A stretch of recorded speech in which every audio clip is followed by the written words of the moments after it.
À 22h17, le central d'urgence reçoit un appel. La voix est calme. Trop calme pour ce qu'elle décrit. Un voisin signale des cris. Rue des Érables, maison numéro 43. Il dit avoir entendu la même chose 3 jours plus tôt. Les agents notent. Personne ne relève la répétition. C'est ce détail ignoré qui va tout faire s'effondrer une semaine plus tard. Nous sommes un mardi soir, le 9 octobre. La brigade de patrouille de la ville de Merlon envoie 2 agents sur place. L'agent Rivas et l'agent Fournier arrivent à 22h29.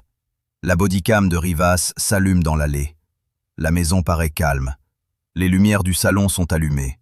Un homme ouvre la porte avant même qu'il frappe. Il s'appelle Damien Cossel, 39 ans. Il sourit. Il dit que tout va bien. Il dit que sa femme, Lucie, est montée se coucher. L'agent Fournier demande à la voir. Damien Cossel répond qu'elle dort déjà. Il répète que tout va bien. La bodycam montre ses mains. Ses articulations droites sont légèrement rouges. L'agent Rivas le note dans son rapport initial. Il classe l'observation comme non concluante. L'appel du voisin est archivé. Aucune suite immédiate. Le lendemain matin, mercredi 10 octobre, à 7h44, un second appel parvient au central. Cette fois, c'est une femme. Elle s'appelle Margot Villiers. Elle habite au numéro 41, juste à côté. Elle dit qu'elle n'a pas vu Lucie Cossel depuis lundi matin. Elle dit que Lucie lui envoyait toujours un message quand elle partait au travail. Depuis lundi, aucun message. L'opératrice lui demande si elle veut signaler une disparition. Margot Villiers hésite. Elle dit qu'elle ne veut pas se tromper. Elle dit peut-être que Lucie est juste occupée.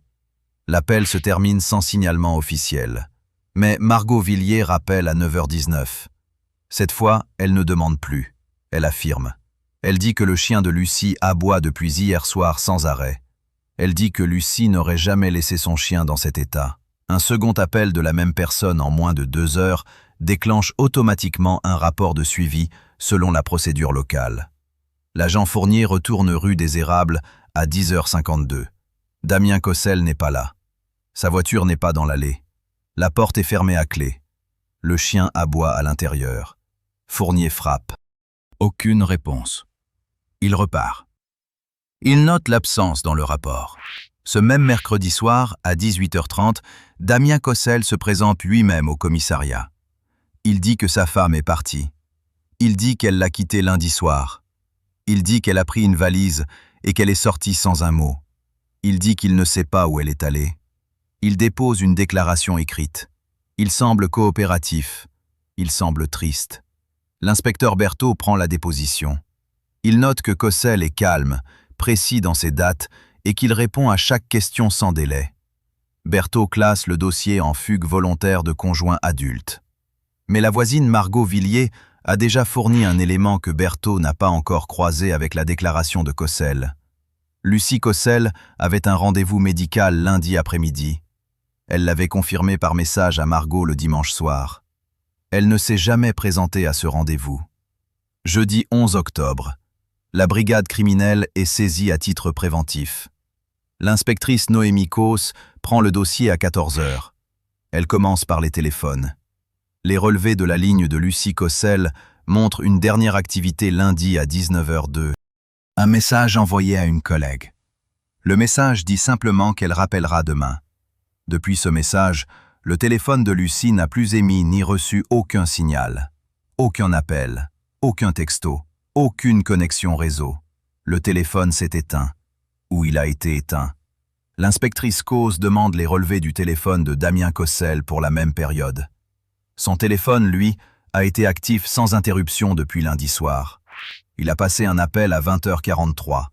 Il a envoyé des messages jusqu'à minuit. Son téléphone a capté des relais à Merlon, puis à 30 km de là, vers la zone industrielle de la route de Sauve. Le relais capté correspond à une zone à 30 km du domicile conjugal. Vendredi 12 octobre, l'inspectrice Causse retourne sur le rapport initial des agents Rivas et Fournier. Elle relit la note sur les articulations de Cossel. Elle relit la description de la scène à 22h29. Elle remarque un détail que personne n'a encore pointé. La bodycam de Rivas a filmé le couloir d'entrée pendant 11 secondes. Dans ces 11 secondes, on voit le bas d'un escalier. On voit une tache sombre sur la 4e marche. La tache n'a pas été identifiée lors de l'intervention initiale. Kos obtient un mandat de perquisition à 16 heures. L'équipe entre dans la maison à 17h18. Le chien est récupéré par la fourrière. Les techniciens commencent au rez-de-chaussée. La tache sur la 4e marche réagit positivement au luminol. Les techniciens remontent l'escalier. Ils trouvent une seconde zone de contact sur le palier. Ils trouvent une trace d'essuyage sur le mur du couloir du premier étage. Quelqu'un a nettoyé. Pas suffisamment. La chambre conjugale est fouillée. Le lit est fait avec soin. Les affaires de Lucie sont là. Sa brosse à dents est là. Son sac à main de tous les jours est là avec ses cartes bancaires à l'intérieur. Ses chaussures de ville sont alignées sous le lit. Damien Cossel a déclaré qu'elle était partie avec une valise. Il n'a pas mentionné qu'elle avait laissé son sac à main. Il n'a pas mentionné les chaussures. Il n'a pas mentionné la brosse à dents. 3 éléments de première nécessité sont restés dans la chambre, contredisant la version d'un départ volontaire. L'inspectrice Kos rappelle Cossel à 19h40. Elle lui demande quelle valise Lucie a prise. Il décrit une valise bleue de taille moyenne. Les techniciens vérifient le placard du couloir. La valise bleue est à l'intérieur. Elle n'a pas bougé. Damien Cossel dit qu'il a peut-être confondu avec une autre valise. Il dit qu'il est très ému. Il dit qu'il ne se souvient plus bien. Samedi 13 octobre. Damien Cossel est convoqué pour un entretien formel. Il arrive seul. Il ne demande pas d'avocat tout de suite. L'entretien commence à 9h30. L'inspectrice Kos lui montre les relevés téléphoniques. Elle lui montre les relais de la zone industrielle de la route de Sauve. Elle lui demande ce qu'il faisait là-bas lundi soir après 20h. Cossel répond qu'il est parfois allé faire un tour en voiture pour se calmer après une dispute. Il dit que ce soir-là, il avait besoin d'air. Il dit que Lucie venait de partir et qu'il était sous le choc. Kos lui demande à quelle heure Lucie est partie exactement. Il dit vers 19h30. Kos lui rappelle que la dernière activité du téléphone de Lucie est à 19h02. Elle lui demande si Lucie avait son téléphone quand elle est partie. Il dit que oui, bien sûr. Il dit qu'elle avait tout pris. Kos pose alors la photo de la valise bleue sur la table. La valise trouvée dans le placard. Cossel regarde la photo longtemps. Il dit qu'il ne comprend pas. L'entretien est suspendu à 10h17. Cossel demande un avocat. Pendant ce temps, 2 équipes travaillent en parallèle. La première est sur la route de Sauve. La seconde explore l'historique informatique du domicile. L'ordinateur partagé du foyer Cossel révèle des recherches effectuées dimanche soir, le 8 octobre, entre 23h et minuit 30. Les recherches portent sur la profondeur des carrières désaffectées de la région. Elles portent sur les délais légaux avant la déclaration officielle d'une disparition. Elles portent sur les conditions de dégradation des corps exposés aux variations de température. Ces recherches ont été faites depuis le compte utilisateur de Damien Cossel. Le dimanche soir, la veille du dernier signal téléphonique de Lucie. 4 requêtes distinctes liées à la dissimulation d'un corps ont été retrouvées dans l'historique de navigation. L'inspectrice Kos reçoit le rapport à 11h50. Elle retourne immédiatement dans la salle d'entretien. L'avocat de Cossel vient d'arriver. Kos pose les captures d'écran des recherches sur la table. Elle ne dit rien. Elle attend. Cossel regarde les pages. Il dit que ce n'est pas lui. Il dit que n'importe qui a pu utiliser cet ordinateur. Il dit que sa femme pouvait aussi faire ses recherches. L'avocat lui demande de se taire. Mais Cossel a déjà parlé. Il vient de suggérer que sa femme cherchait comment dissimuler un corps. La femme qu'il prétend avoir vue partir vivante lundi soir avec une valise. Dimanche 14 octobre. L'équipe de la route de Sauve travaille depuis l'aube. La zone industrielle longe une ancienne carrière de calcaire partiellement remblayée. Les chiens de recherche sont déployés à 7 heures. À 9h46, l'un des chiens marque un point précis dans un secteur effondré à environ 200 mètres de la route. Les équipes fouillent pendant 4 heures. À 13h52, les techniciens découvrent un corps enveloppé dans une bâche plastique bleue de couleur industrielle. Le corps est celui d'une femme adulte. Une identification préliminaire est établie grâce à un bracelet gravé d'un prénom. Le bracelet porte le prénom Lucie. Damien Cossel est placé en garde à vue à 14h30. L'autopsie est réalisée lundi 15 octobre. Les conclusions préliminaires indiquent un traumatisme crânien sévère. Les lésions sont compatibles avec un impact brutal contre une surface dure. La datation médico-légale situe le décès entre le lundi soir et le mardi matin, entre le 9 et le 10 octobre, soit exactement dans la fenêtre temporelle durant laquelle le voisin avait signalé des cris rue des Érables. Le même voisin dont l'appel avait été archivé sans suite le mardi soir à 22h17. Le décès a été estimé dans les 48 heures précédant la découverte du corps, confirmant la fenêtre initiale du signalement. Le voisin est réentendu mardi 16 octobre. Il s'appelle Théo Massard, 44 ans. Il vit seul au numéro 45 depuis 6 ans. Il connaissait Lucie Cossel de vue. Il l'avait croisée parfois le matin quand elle sortait son chien. Théo Massard dit qu'il avait entendu des cris similaires dès le vendredi précédent. Il dit qu'il avait hésité à appeler plus tôt. Il dit qu'il ne voulait pas s'immiscer dans une dispute de couple. Il dit qu'il pensait que ça allait se calmer. Mais il avait dit quelque chose d'autre ce premier soir du 9 octobre. Quelque chose que l'agent Rivas avait noté, mais n'avait pas transmis à la hiérarchie. Théo Massard avait déclaré que les cris du lundi soir ressemblaient à un seul cri, pas une dispute. Un seul cri long, puis le silence complet.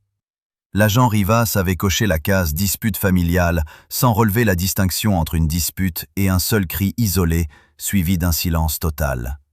Cette nuance était dans le carnet. Elle n'était pas dans le rapport transmis. Mercredi 17 octobre.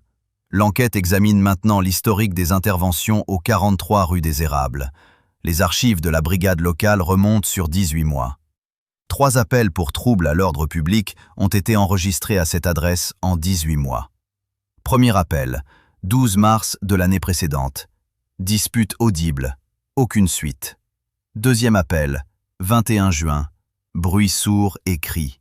Un agent envoyé. Damien Cossel avait ouvert la porte. Il avait dit que tout allait bien. Lucie Cossel n'avait pas été vue par l'agent ce soir-là non plus. Troisième appel. Le 9 octobre, la nuit du décès. 3 interventions. 3 fois, Damien Cossel avait répondu à la porte. 3 fois, Lucie n'avait pas été présentée. 3 fois, le dossier avait été clos sans contact direct avec elle. Les collègues de Lucie sont entendus. Sa responsable directe, Karine Smet, dit que Lucie était venue la voir en septembre. Elle dit que Lucie lui avait demandé discrètement les coordonnées d'une association d'aide aux femmes en situation de violence conjugale. Elle dit que Lucie n'avait pas voulu entrer dans les détails. Elle dit que Lucie avait souri et dit que c'était pour une amie. Karine Smet avait donné les coordonnées sans poser de questions. Elle dit maintenant qu'elle regrette de ne pas avoir posé ces questions. Les techniciens reconstituent le déplacement du corps. La bâche retrouvée sur la route de Sauve correspond à un rouleau de film plastique industriel vendu dans les grandes surfaces de bricolage. Les relevés de cartes bancaires de Damien Cossel montrent un achat dans ce type de magasin le dimanche 8 octobre en fin de journée. Le reçu indique 17h48. La bâche a été achetée la veille du décès. L'achat de la bâche le dimanche soir. Les recherches sur les carrières le dimanche soir. Le dernier signal du téléphone de Lucie le lundi à 19h02. Le seul cri entendu par Théo Massard peu après. La préparation précède le passage à l'acte d'au moins 24 heures. Le 22 octobre, Damien Cossel est mis en examen pour meurtre avec préméditation. L'avocat de la défense argumente que les preuves sont circonstancielles. Il conteste la datation médico-légale. Il conteste l'attribution des recherches informatiques. Il soutient que la bâche plastique est un élément courant de bricolage domestique. Mais les techniciens ont récupéré des fibres de la bâche sur la surface intérieure du coffre de la voiture de Cossel. La correspondance est établie à partir des numéros de lot du fabricant. La même bâche, le même rouleau, du magasin au coffre, du coffre à la carrière. L'analyse des fibres a établi une correspondance à 99,7% avec le lot de fabrication retrouvé en caisse. L'instruction judiciaire dure 10 mois. Elle produit un dossier de plus de 2000 pages. Les témoignages recueillis dessinent un tableau progressif. Des voisins qui avaient entendu des disputes à plusieurs reprises au cours des 2 dernières années. Des membres de la famille de Lucie qui rapportent qu'elle avait réduit ses contacts extérieurs au fil des mois. Une amie d'enfance qui dit que Lucie avait annulé plusieurs rendez-vous en invoquant des raisons vagues. La mère de Lucie qui dit que sa fille semblait fatiguée lors du dernier repas familial en août, que ses bras portaient des marques qu'elle avait couvertes avec une veste malgré la chaleur. Personne n'avait formulé une alerte formelle. Tout le monde avait senti que quelque chose n'allait pas. Le procès s'ouvre le 19 août de l'année suivante. Le ministère public présente une chronologie en 22 points. La défense tente de plaider l'homicide involontaire résultant d'une dispute dégénérée. Elle argue que Cossel n'avait pas planifié le décès. Elle argue que l'achat de la bâche et les recherches informatiques peuvent s'expliquer par un état de panique après un accident. Le jury entend les relevés téléphoniques. Il entend l'analyse des fibres. Il entend Karine Smet décrire la demande de Lucie en septembre. Il entend Théo Massart répéter sa distinction entre une dispute et un seul cri suivi du silence. Il entend le rapport médico-légal confirmant la violence de l'impact. Il entend aussi la déclaration de la mère de Lucie, lue par son avocat. Elle demande pourquoi son appel du jeudi matin au commissariat, 3 semaines avant la mort de sa fille, pour signaler qu'elle s'inquiétait pour elle, n'avait débouché sur aucune visite de contrôle. Cet appel existe dans les archives. Il était classé en préoccupation familiale non urgente. 21 jours séparent l'appel de la mère de Lucie au commissariat et la nuit du décès. Le 28 août, le jury rend son verdict après 2 jours de délibération. Damien Cossel est reconnu coupable de meurtre avec préméditation. Il est condamné à 22 ans de réclusion criminelle. Il n'a pas fait de déclaration lors du prononcé du verdict. Il n'a jamais reconnu les faits. Après le procès, la brigade de Merlon révise ses procédures internes. Le protocole de suivi des signalements répétés à une même adresse est renforcé. Désormais, 2 appels du même secteur en moins de 72 heures déclenchent automatiquement un contact direct avec tous les résidents adultes du logement concerné. La distinction, écrite dans la procédure, porte le nom de code interne suivant, suivi résident. Personne ne la nomme autrement dans les rapports officiels.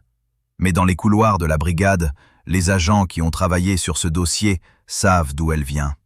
Théo Massart a vendu sa maison au printemps suivant. Il a dit dans une interview locale qu'il entendrait ce silence toute sa vie. Ce silence qui avait succédé à ce seul cri. Il reste une question ouverte dans le dossier. Une question que l'instruction n'a pas entièrement résolue. Le téléphone de Lucie Cossel n'a jamais été retrouvé. Ni dans la maison, ni dans la voiture, ni dans la carrière, ni dans les zones fouillées autour de la route de Sauve. Le téléphone s'est éteint à 19h02 le lundi 9 octobre. Il n'a plus jamais été localisé. Un seul élément du dossier n'a jamais été retrouvé ni expliqué, le téléphone de Lucie Cossel. Les techniciens ont émis 2 hypothèses. Première hypothèse. Le téléphone a été détruit séparément et dans un endroit non identifié. Deuxième hypothèse. Le téléphone contient des données qui n'ont pas pu être récupérées et que Cossel considérait comme les plus compromettantes. La défense n'a pas commenté l'absence du téléphone. Le parquet a soutenu que l'ensemble des autres preuves rendaient cette absence non déterminante pour la condamnation. Mais les enquêteurs, eux, savent ce que ça signifie quand un téléphone disparaît proprement dans ce type d'affaires. Ça signifie que quelqu'un avait prévu ce moment. Pas dans la panique, avant. Ce dossier reste dans les formations de la brigade régionale comme exemple d'alerte précoce manquée. Pas parce qu'il était impossible à détecter. Parce qu'il était détectable dès le premier appel. Parce que le voisin avait dit la vérité dès le premier soir. Parce que la différence entre une dispute et un seul cri suivi du silence était là, dans un carnet de terrain, non transmise, non lue, non suivi des faits pendant une semaine entière. Une semaine pendant laquelle la chronologie a continué d'exister uniquement dans les mots de Damien Cossel. Jusqu'à ce que les relevés téléphoniques, la bâche plastique, les 4 requêtes du dimanche soir et les fibres dans le coffre d'une voiture racontent une autre histoire. La seule vraie. Lucie Cossel avait 36 ans. Elle n'avait plus donné signe de vie depuis le 9 octobre à 19h02. Tout le monde autour d'elle avait senti quelque chose sans le formuler. Un seul homme avait tout formulé dès le premier soir. Théo Massart. Le voisin du 45,